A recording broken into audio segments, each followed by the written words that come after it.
La revue de presse de Julien Herpin. Bonjour Julien. Bonjour Jean. Vous commencez cette revue de presse, si je ne m'abuse, avec l'hebdo C'est vrai Med, qui nous parle d'un feuilleton. Oui, un feuilleton, une histoire qu'on a déjà évoquée sur cette antenne, celle de la salle polyvalente de la Remaudière. Fiasco par l'hebdo de C'est vrai Med. Petit rappel, une salle initiée il y a quelques années déjà par l'ancienne majorité, et puis quand la nouvelle majorité a pris les rênes de la mairie en 2014, ce projet a été abandonné. Pourquoi ? Parce qu'il coûtait plus de 2 millions d'euros pour une commune qui compte 1200 habitants. Depuis, les entreprises réclament des indemnisations puisque les travaux ont été réalisés, comme on le voit sur ces images, aux 2/3.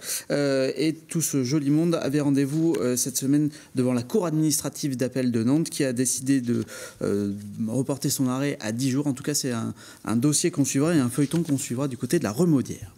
Un dossier sur la garde d'enfants dans Presse Océan ce matin.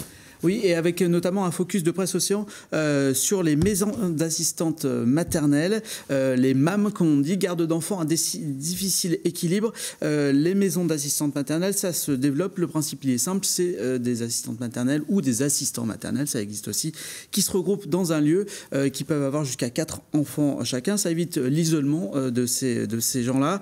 Ça a beaucoup d'avantages, il y a beaucoup de demandes, mais le problème, c'est compliqué pour mettre en place des projets de maisons d'assistantes maternelle. Pourquoi ? Parce qu'il faut trouver des locaux, parce que les normes sont assez drastiques. Une petite dizaine va voir le jour dans le département en 2017, mais évidemment ce n'est pas suffisant. Il faut savoir aussi que le département, et Presse Océan nous l'apprend, a mis en place un site internet pour faciliter les démarches pour pouvoir monter ces maisons d'assistants maternels. Une image spectaculaire dans Ouest France. Oui, c'est du côté du pont du Sens. Je vous laisse admirer ce bâtiment cerné par un immense trou. On est dans le secteur du pont du Sens et ce bâtiment, c'est la cure qui se situe derrière l'église Notre-Dame de Lourdes. Le quartier fait l'objet d'un grand ravalement et ce bâtiment va être conservé. Il ne fait pas de la résistance, il va être intégré au projet, mais en attendant, pour construire les fondations de ce bâtiment qui sera terminé en 2019, eh bien, on a construit un grand trou et il y a du coup cette image spectaculaire. Et puis une dernière image dans 20 minutes ? Oui, très rapidement avec cette fresque que vous connaissez tous, le chat qui se trouve du côté de Trampolino.